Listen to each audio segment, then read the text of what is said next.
मोहित, daddy से बात नहीं करोगे? बेटा, डैडी से ऐसी क्या नाराजगी? आपको मेरी याद आती भी है क्या? बेटा, मुझे आपकी याद बहुत आती है। झूठ। तो कब रहते हैं आप जब मुझे आपकी जरूरत पड़ती है? बेटा, मैं काम भी तो तुम लोगों के लिए करता हूं ना। नो डैडी, जब मुझे स्कूल में क्रिकेट खेलते वक्त चोट आई थी और मैं हॉस्पिटल में था, तब कहाँ पर थे आप? बेटा, रितेश भी तो है ना, वो मुझे बहुत मिस करता है और तुम्हारी तरह बिहेव भी नहीं करता। डैडी, आप मेरा बर्थडे तक भूल गए थे। बेटा मोहित, उसके लिए आई एम सॉरी। प्लीज अब मान जाओ।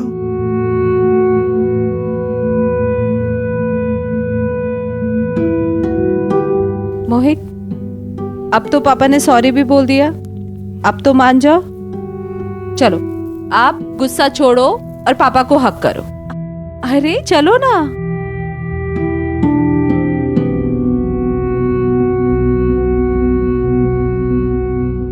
डैडी, देखो ना भैया मुझे कब से परेशान कर रहे हैं। डैडी, इसने फिर से पैंट में सुसु कर दिया। मोहित, भैया, डैडी को क्यों बताया? अमू, ये मोहित क्या कह रहा है? डोंट वरी समर, होता है ऐसा।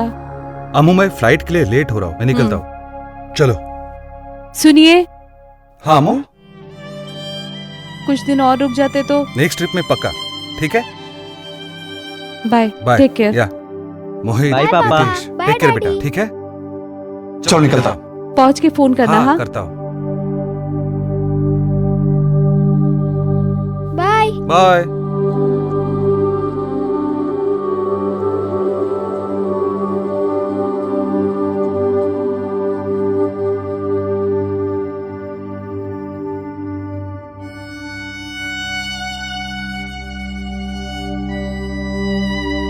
क्या हुआ मम्मा? कुछ नहीं। बेटू, रितेश कहाँ है? रितेश छत पर होगा ना। जब भी गुस्सा या नाराज होता है तो उधर ही तो जाता है। मैं उसे बुला के लाता हूँ।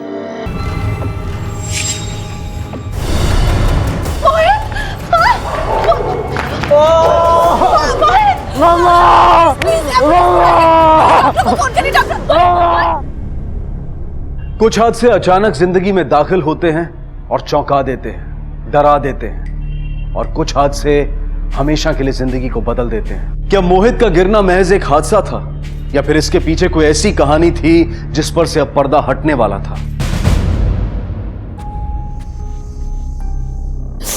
हिम्मत से काम ले अमृता, रब ने बचा दिया बच्चे को। लकी है आपका बेटा, हालांकि प्लास्टिक कटने तक इसे रेस्ट करना होगा। डॉक्टर साहब, बच्चा कैसा है? अभी होश में नहीं है।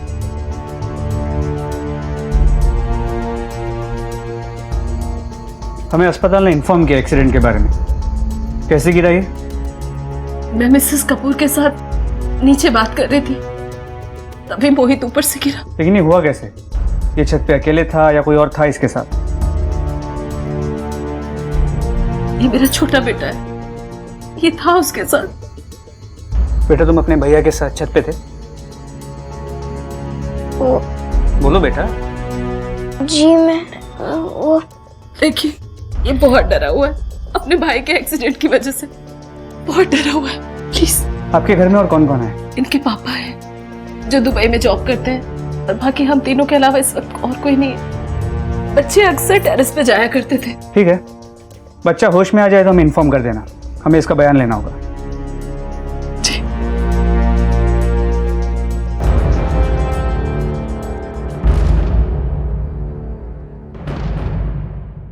विकास, हॉस्पिटल गए थे, क्या हुआ? सर, मुझे एक्सीडेंट का केस नहीं लगता। मुझे लगता है कि आत्महत्या करने की कोशिश की गई है, लेकिन आसपास पूछताछ करने में पता चला कि ना कोई प्यार व्यार का चक्कर है और ना ही कोई पढ़ाई में प्रॉब्लम। किसी से कोई झगड़ा?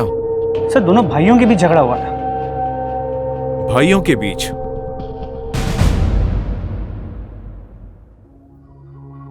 क्या देख रहे हैं?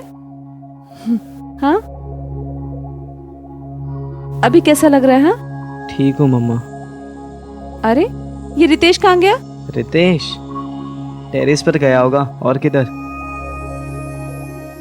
ठीक है ना, चल मैं उसे देख कर आती हूँ। हाँ, ओके। आवाज धीमी करना। हाँ, ये रितेश ना बार बार टेरेस पर चला जाता है। रितेश, रितेश।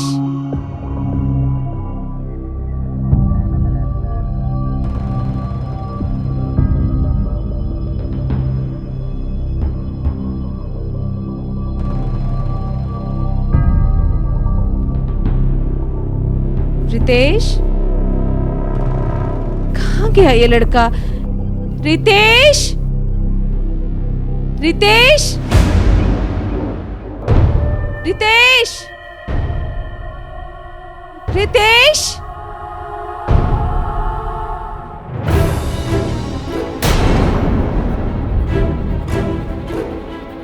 रितेश, रितेश, मम्मा, क्या हुआ मम्मा? रितेश, रितेश, कोई है? रितेश, रितेश, क्या हो मैडम? रितेश, रितेश, रितेश, आगे खोलो, क्या करूं? रितेश, रितेश, रितेश को क्या हो गया? तो लगता है कि सुसाइड किया है। विकास, लगता है मौत होके काफी टाइम हो चुका है। हो सकता है कल रात को ही। रात को? सर, एक बच्चा रात को टेरेस पे क्यों आएगा? पहले बड़े बेटे का एक्सीडेंट, अब ये छोटे का सुसाइड। बात कुछ हजम नहीं हो रही है। जो हमें नजर आ रहा है वो है नहीं, और जो है वो इस वक्त हमें नजर नहीं आ रहा है।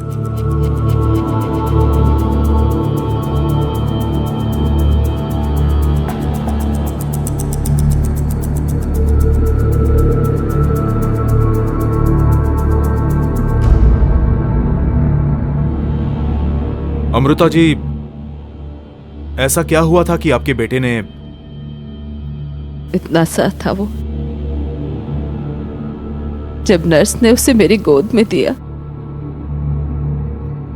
और मैंने उसे सीने से लगाया था, मम्मा वो लोग आज के बारे में पूछ रहे। और आज वो मेरी गोद में चला गया। मोहित, मैं समझता हूं कि तुम्हें और तुम्हारी मम्मी को काफी सदमा पहुंचा है, लेकिन फिर भी कुछ सवाल हमें तुमसे पूछने होंगे। क्या तुम्हें अंदाजा है कि तुम्हारे भाई ने इतना बड़ा स्टेप क्यों लिया होगा? नहीं सर। वो टेरेस पर क्यों गया? सर पता नहीं, मगर वो जब भी उदास हो जाता है या उसे गुस्सा आता था तभी वो टेरेस पे जाके अकेला बैठ जाता था।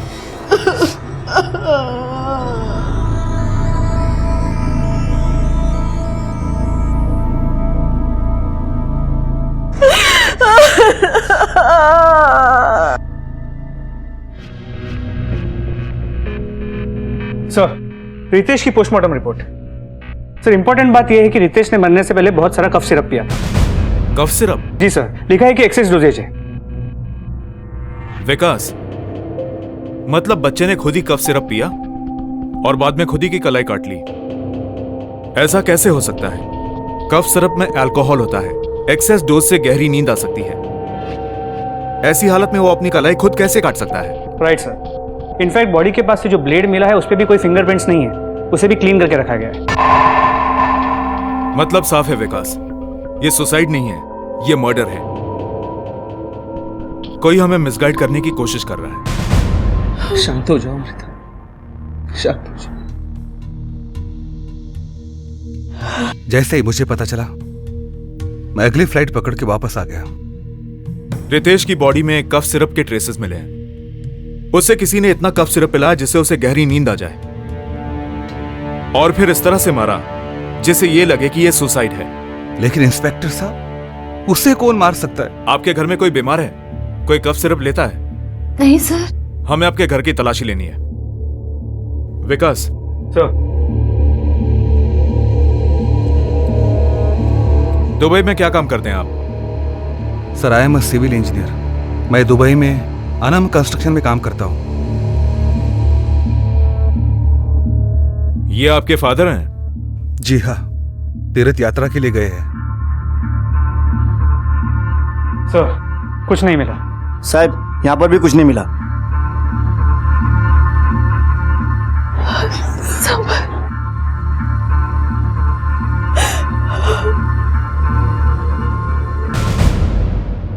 सर, एक चीज मुझे खटक रही है। अंदर कमरे में समर का बैग था, लेकिन उस बैग पे ना ही कोई एयरलाइन का टैग था ना कोई इमिग्रेशन का। सर, ये टैक्स इतनी जल्दी कोई निकालेगा क्यों, खासकर घर में जब ऐसा माहौल हो? एयरपोर्ट से पता करो दुबई से जितनी भी फ्लाइट्स आई हैं उसमें से किसी में समर था या नहीं। उसका मोबाइल नंबर भी ट्रैकिंग पे डालो। सर।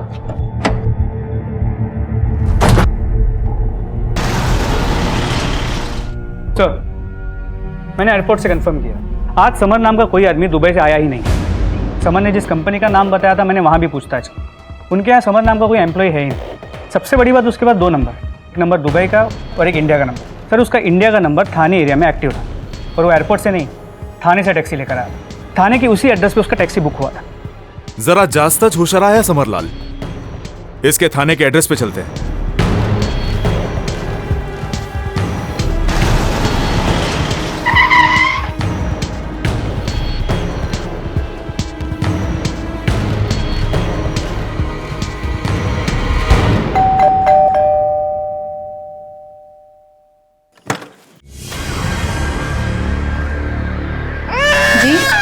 समर कहाँ है?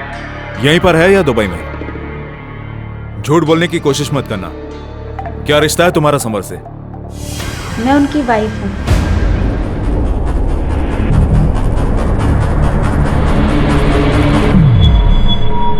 एक सुखी परिवार, 2 बच्चे। ऊपर से तो ऐसा नजर आ रहा था जैसे समर और अमृता की जिंदगी में कोई कमी नहीं है। तो फिर ऐसा क्या हुआ कि समर ने किसी और से शादी कर ली, अपने परिवार से छिपकर एक दोहरी जिंदगी जीनी शुरू कर दी, जिसकी चपेट में आ गई कई और जिंदगियां। रिश्ते कोई लुका छिपी का खेल नहीं, जहां कभी आप एक रिश्ता छुपा लें तो कभी दूसरा। ऐसे में आप किसी भी रिश्ते के साथ न्याय नहीं कर सकते। ऐसे लोग दोहरी जिंदगी की चक्की में खुद भी पिसते हैं और अपनों को भी उसका शिकार बना देते हैं। समर के दूसरा घर बसाने के पीछे क्या राज था, यह आने वाला वक्त ही बताने वाला था। इतने बरस हमें धोखा देते रहे, हमसे कहते थे दुबई जा रहा हूं, और यही रहते थे किसी और के साथ। क्यों समर, क्यों किया तुमने ऐसा हमारे साथ? देखा मम्मा, इसलिए मुझे ये आदमी कभी पसंद नहीं था। ये ना तुमसे प्यार करता है और ना मुझसे प्यार करता है।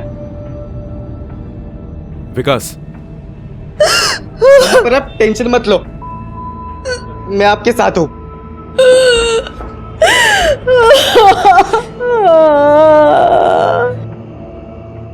इतने सारे झूठ अपने घर वालों से। रितेश के मर्डर वाले दिन तुम कहां थे? दुबई में तो थे नहीं, तो अपने घर पर थे, अपनी दूसरी बीवी के घर पर थे। आप मुझ पर शक कर रहे हैं? मैं अपने बेटे का खून करूंगा? जो आदमी अपनी बीवी बच्चों के आंखों में धूल झोंक सकता है, वो कुछ भी कर सकता है। लगता है तुम्हारे इस जुर्म के करियर की शुरुआत तुम्हारी दूसरी इलीगल शादी से हुई।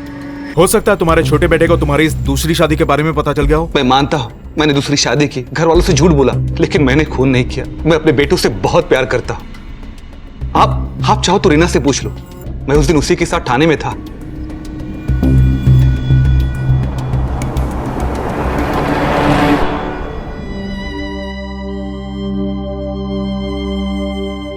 देखो मम्मा, अगर तुम नहीं खाओगी ना तो मैं भी नहीं खाऊंगा। अब एक दूसरे के अलावा हमारा है भी कौन? डैडी तो कभी हमारे थे ही नहीं। मम्मा, मैं आपके साथ हूँ, अब से मैं आपका ध्यान रखूंगा। I love you. ओके मम्मा, अब प्लीज थोड़ा सा तो खा लो प्लीज।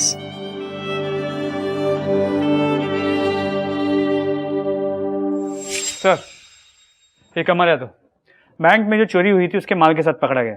मालवाड़ी में छुपा बैठा था। इसको अंदर डालो और बैंक को इन्फॉर्म करो। सर। पीआई शिंदे बोलते हैं। जी, मैं पीआई राणे बोल रहा हूँ, आर्य कॉलोनी पुलिस स्टेशन से।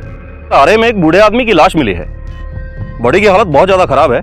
बॉडी के पास से एक बैग मिला है, उसमें कुछ कपड़े हैं और एक आईडी कार्ड मिला है। एड्रेस विले पार्ले का है, इसीलिए मैंने आपको फोन किया। श्यामलाल नाम के किसी सीनियर सिटीजन की मिसिंग रिपोर्ट लिखवाई है किसी ने? श्यामलाल जी। एड्रेस क्या है?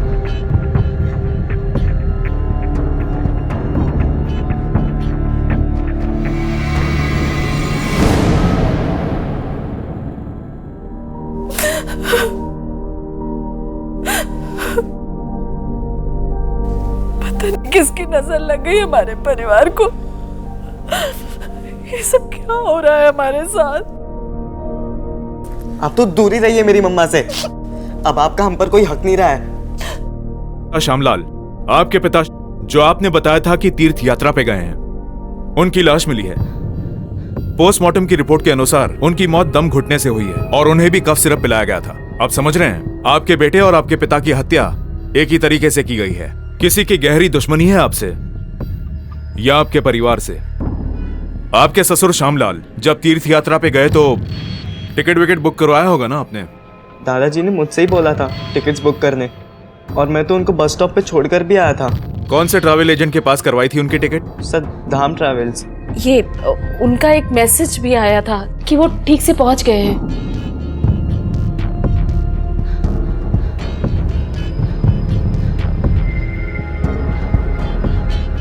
लेकिन पापा को कोई क्यों मारेगा? किसी की उनके साथ क्या दुश्मनी हो सकती है? देखिए, जिस तरह से उनकी मौत हुई है उससे तो साफ लगता है कि दुश्मनी थी। हम जल्दी पता लगा लेंगे कि किसने और किस मकसद से उनको मारा है। करते क्या थे आपके पिताजी? मेरे पिताजी फोरब्रिक्स कंस्ट्रक्शन में काम करते थे। मेरे पिताजी मेरी तरह सिविल इंजीनियर थे, चीफ इंजीनियर के कोर्स से रिटायर हुए थे। मेरे पिताजी बहुत ईमानदार और डिसिप्लिन थे। ठीक है, आप उनकी कंपनी के डिटेल्स दे दीजिए। बॉडी बहुत जल्द आपको सौंप दी जाएगी। फिलहाल जा सकते हैं। मोहित ने जहां से टिकट बुक करवाई थी वहां पता करो कि श्यामलाल ने यह सफर शुरू भी किया था या नहीं, और उसके ऑफिस में भी पूछताछ करो। सर,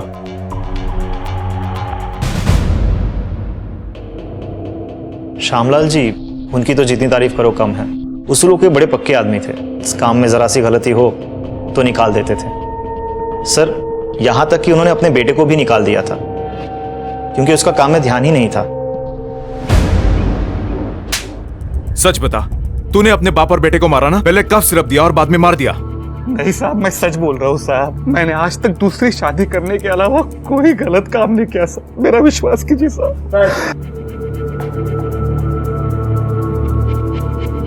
खरा बोले तो याला फटके मार। साहब, सर, पड़ोसियों से पता चला कि रितेश को पढ़ाने एक ट्यूशन टीचर आता था, विनय तिवारी। श्यामलाल ने उसे काम पे से निकाल दिया था। और एक बात सर, ये विनय तिवारी उसी इलाके में फिर से देखा गया था। उछलू नाना। ठीक है sir.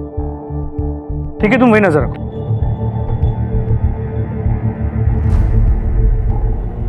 Sir, tuition teacher Vinay Tiwari गायब है। विकास, श्यामलाल का उसको काम से निकाल देना और उसका इस तरह से गायब हो जाना, यह कोई इत्तेफाक नहीं हो सकता। उसका घर में आना जाना था, वो हमें कोई अहम सुराग दे सकता है। उसके आस पड़ोस में पता करो, उसके करंट और एक्स स्टूडेंट्स के पेरेंट्स से भी पूछताछ करो। एक आदमी लगाओ उसके पीछे, ढूंढ निकालो उसे। सर,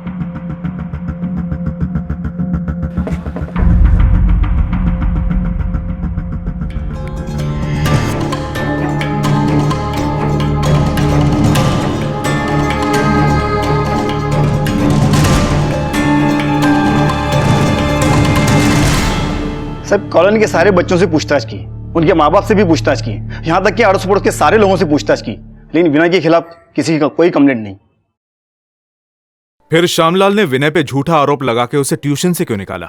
सर, हमने पता करा है कि श्यामलाल कभी तीर्थ स्थल पहुंचा ही नहीं। हमने बस अड्डे की सीसीटीवी फुटेज भी चेक की तो कहीं ये नजर नहीं आया कि मोहित अपने दादा को ड्रॉप करने आया। सर, एक शॉकिंग बात और है, हमने श्यामलाल के मोबाइल रिकॉर्ड्स को चेक किया तो पता चला उनका मोबाइल कभी मुंबई के बाहर गया ही नहीं। इनफैक्ट जो लास्ट मैसेज भेजा गया था वो भी मुंबई के अंदर से ही भेजा गया था, और उस मैसेज का समय श्यामलाल के मौत के बाद का समय था। विकास, ये 16 साल का लड़का मोहित ये हमें घुमा रहा है। आराम से बेटू। हाँ, लो आप टीवी देखो, मैं कुछ खाने के लिए लाती हूँ। अब कौन आ गया? इंस्पेक्टर सर, आप कुछ पता चला? हाँ भी और नहीं भी। अब सच पता करने के लिए हमें मोहित से बात करनी पड़ेगी। मोहित से? लेकिन मोहित से क्यों? क्योंकि इसने हमसे झूठ बोला है। मेरा मोहित झूठ नहीं बोलता, कभी नहीं बोलता। ये ना ही अपने दादाजी को बस स्टॉप पर छोड़ने गया था और ना ही वो किसी तीर्थ यात्रा पर गए। इनफैक्ट वो मुंबई से बाहर भी नहीं गए। ये आप क्या बोल रहे हैं? ये आपका बेटा अभी से पुलिस के साथ लुका छुपी खेलने लग गया। क्यों चला याला? नहीं नहीं नहीं नहीं, आप इसे ऐसे नहीं ले जा सकते। मोहित कुछ बोलते क्यों नहीं हो?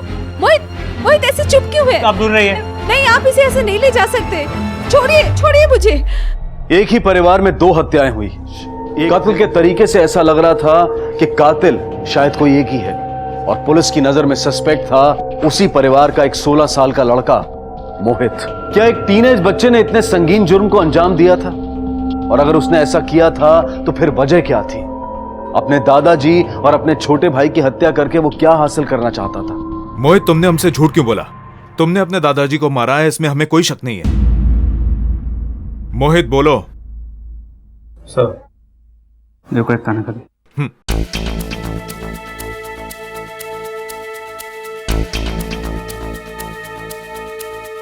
मोहित, हम जानते हैं कि तुम अपनी मां से बहुत प्यार करते हो, है ना? अपने फादर से भी अपनी मां को प्रोटेक्ट कर रहे थे तुम।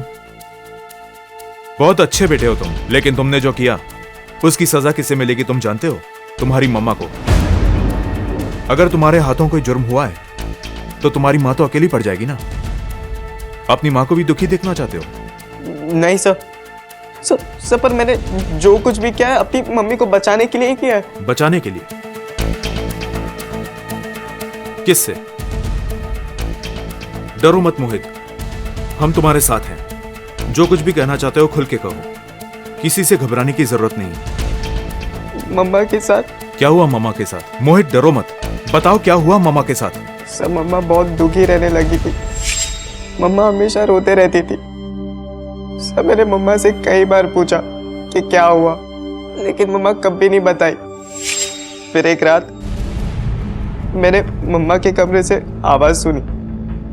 मैं अपने कमरे से बाहर निकला तो मैंने देखा कि दादाजी मम्मा के कमरे से बाहर निकल रहे थे। दादाजी बहुत गुस्से में थे सर।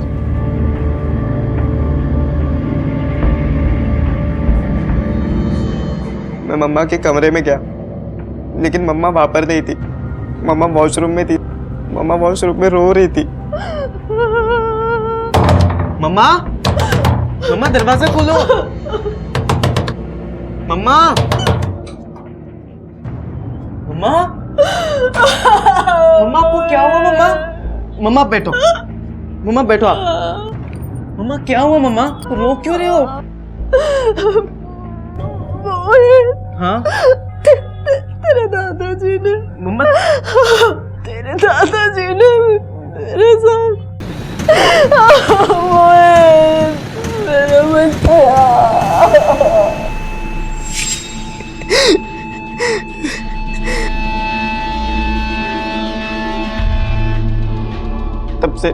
तब से मैंने डिसाइड कर लिया था कि मुझे क्या करना है। ये बात बस मम्मी से छिपानी थी मुझे। कुछ दिन वेट किया मैंने। उसके बाद दादाजी के काढ़े में कफ सिरप मिला दिया। दादाजी उसे पी के सो गए।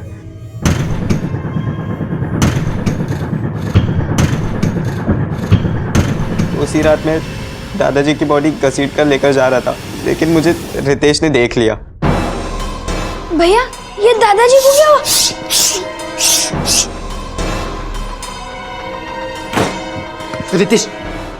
रितेश तुमने कुछ भी नहीं देखा। कुछ एकदम चुप, किसी को तुम कुछ भी नहीं कहोगे। सब कुछ भूल जाओ। तुम कमरे में जाके सो जाओ। मम्मी कुछ पूछे तो बोलना कि तुम सो ही रहते।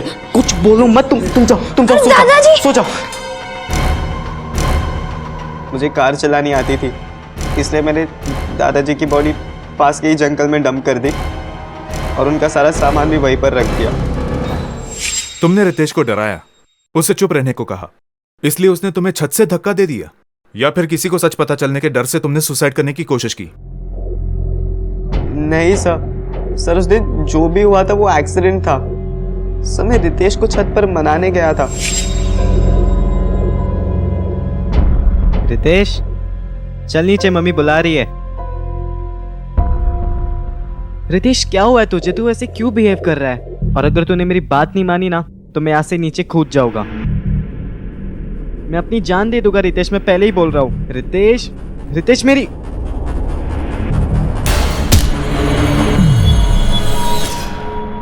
मोहित, तो फिर तुमने रितेश को क्यों मारा, वो भी इतनी सफाई से? क्या उसने तुम्हारा सीक्रेट किसी को बताने की कोशिश की थी? सर मैंने रितेश को नहीं मारा सर, उल्टा मैं रितेश और मम्मा से बहुत ज्यादा प्यार करता हूँ। मैं हमेशा उन दोनों को प्रोटेक्ट करता हूँ। सर आप ही बताओ ना, मेरे पैर में प्लास्टर है, मैं छत पर कैसे जाऊंगा सर? मोहित ने अपनी माँ का बदला लिया और अपनी दादाजी की जान ले ली। विकास, मोहित का कहना है कि उसने अपने दादा को मारा, मगर अपने भाई को नहीं। उसके भाई को किसने मारा और क्यों? किसके पास मोटिव हो सकता है? विकास, उस ट्यूशन टीचर को कहीं से भी ढूंढ निकालो। अब हमारे पास यही रास्ता बचा है। Sir. Vinay Tiwari private tuitions लेता है। कहां छुप के बैठा था रे इतने दिन? श्यामलाल ने तुझे नौकरी से क्यों निकाला? वो मेरे काम से संतुष्ट नहीं थे। उन्हें लगता था कि उनके पोते में कोई खास प्रोग्रेस नहीं है। लेकिन हमें तो कुछ और ही पता चला। हमारे सुनने में यह आया कि तुमने रितेश के साथ कुछ गलत काम करने की कोशिश की। समझ रहा है ना तू? एकदम गलत आरोप है सर। तो फिर श्यामलाल ने तुझे नौकरी से क्यों निकाला? निकाला नहीं सर, बर्बाद कर दिया उन्होंने मुझे। अब तो मुझे ट्यूशंस भी नहीं मिल रहे। और इसलिए तुमने उसको मार डाला और रितेश को भी? अरे नहीं सर, भगवान कसम, यकीन कीजिए मेरा। चल मैं मान लेता हूं कि तेरा इस मर्डर में कोई हाथ नहीं है, लेकिन अब भी कुछ सवाल ऐसे हैं जिनके जवाब नहीं मिले हैं। हमने तेरी पूरी हिस्ट्री चेक की। चाइल्ड मोलेस्टेशन वाले अक्सर रिपीट ऑफेंडर होते हैं। तेरी हिस्ट्री क्लीन है। फिर श्यामलाल ने तुझे क्यों निकाला? ऐसा क्यों कहा कि तूने गलत तरीके से रितेश को छुआ है? श्यामलाल ने नहीं सर, उनकी बहू ने कंप्लेंट की थी। श्यामलाल ने सिर्फ इतना कहा था कि मेरी बहू झूठ क्यों बोलेगी। लेकिन क्यों? अमृता के साथ कुछ चक्कर था क्या तेरा? अरे नहीं सर, मेरे साथ नहीं, वो तो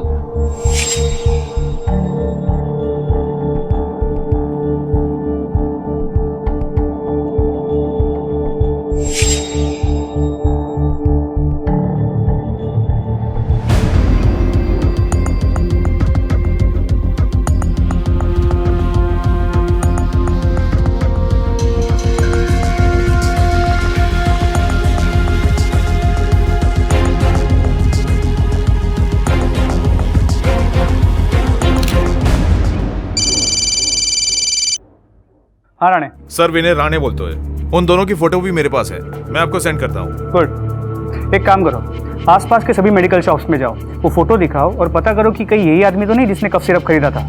ठीक है सर।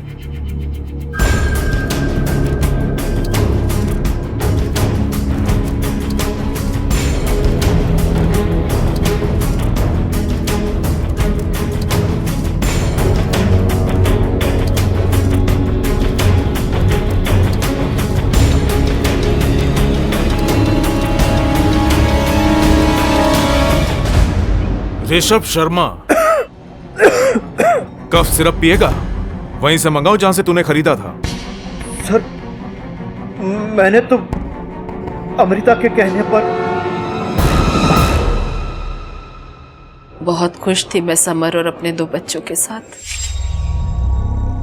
दिन तो बच्चों को पढ़ाने में और घर के काम में कट जाता था। रातें काटने को दौड़ती थी। बहुत अकेलापन महसूस करने लगी मैं। फिर एक दिन मेरी ऋषभ से मुलाकात हुई। वो समर के डैडी के ऑफिस में काम करता था। उसकी नजरें कहती थी जैसे वो मुझे पसंद करता है। पहले तो मैंने इग्नोर किया, फिर उसका इस तरह से देखना मुझे अच्छा लगने लगा।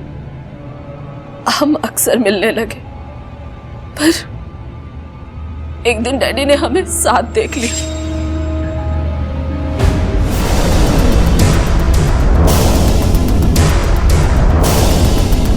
और वो बहुत नाराज हुए, जोर जोर से चिल्लाने लगे और धमकी दिया कि वो सब कुछ समर से कह देंगे। किसी भी कीमत पर अपना घर बर्बाद नहीं करना चाहती थी। समर को डाइवोर्स नहीं देना चाहती थी, अपनी बदनामी नहीं करना चाहती थी। इसीलिए मैंने अपने बेटे मोहित को उकसाया। तुम्हें विश्वास था कि तुम्हारा बेटा तुम्हारे लिए मर्डर कर सकता है? सच कहूं तो मैंने मोहित को डैडी को मारते हुए देख लिया था। तो अपने बेटे का इस्तेमाल क्यों किया? मैंने सोचा कि वो माइनर है, शायद उसे सजा ना हो, और अगर होगी भी तो कम टाइम के लिए। और रितेश, उसे क्यों मारा? मैं रितेश को नहीं मारना चाहती थी, पर मेरे पास और कोई रास्ता ही नहीं बचा। रितेश ने मुझे और ऋषभ को साथ में देख लिया था।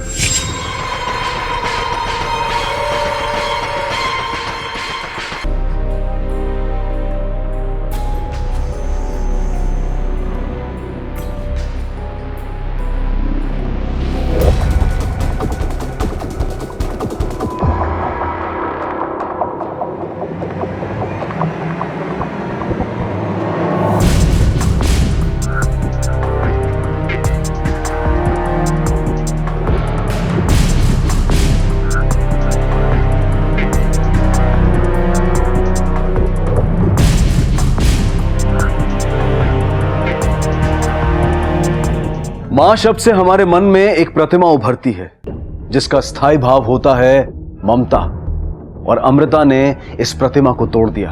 अपनी इच्छाओं के तूफान में बहती चली गई अमृता, और उसने निष्ठुरता की उस चरम सीमा को छू लिया और अपने ही बेटे की निर्मम हत्या कर दी। अगर अमृता अपने दिल को काबू में रखती, खुदगर्जी की राह पर चलने से पहले अगर वो अपने बच्चों के बारे में सोचती, तो शायद ये कहानी इस मोड़ तक आती ही नहीं। एक जुर्म ने कई जिंदगियां बर्बाद कर दी। श्यामलाल और रितेश की तो जान गई, और अमृता और मोहित को जो जिंदगी मिली वो मौत से बदतर थी। याद रखें, जुर्म का रास्ता कभी सुकून नहीं देता, बल्कि हर सांस उसमें एक बेचैनी पैदा करती है। इसी विचार के साथ मैं अनूप सोनी अब आपसे विदा लेता हूं। फिर मुलाकात होगी अगले एपिसोड में एक और चौंका देने वाले केस के साथ। तब तक अपना और अपने परिवार का ख्याल रखें और देखते रहें क्राइम पेट्रोल डायल 100। सबक एक को सीख हम सबको। जय हिंद।